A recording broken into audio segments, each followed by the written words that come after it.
యెహోవా హేబేలును అతని అర్పణను లక్ష్య పెట్టాను, కయీనును అతని అర్పణను ఆయన లక్ష్య పెట్టలేదు.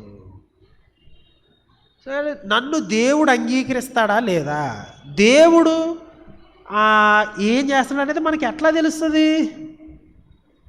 అసలు ఈ అర్పణ అనేది అర్పించినప్పుడు కయీన్ని దేవుడు అంగీకరించలేదు, హేబేల్ని అర్పించాడని ఎట్లా తెలిసింది?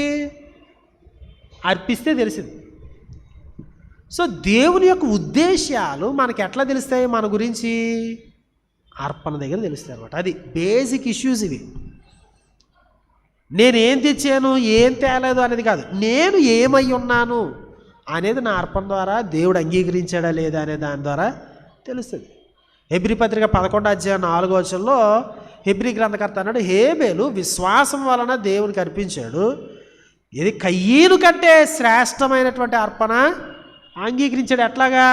విశ్వాసం వలన. విశ్వాసం వలన అతను శ్రేష్టమైనది అర్పించాడని దేవుడే సాక్ష్యం ఇచ్చాను అని బైబిల్ గ్రంథంలో రాయబడింది. సో కాబట్టి అర్పణ అనేది బైబిల్ గ్రంథం అంతట్లో ప్రతి అర్పణ వెనుక ఉన్నటువంటి బేసిక్ కాన్సెప్ట్ ఏంటంటే, నేను ఎందుకు తీసుకొస్తున్నానంటే నన్ను నేను పరీక్షించుకోవడానికి, దేవుడు నన్ను అంగీకరిస్తున్నాడా లేదా.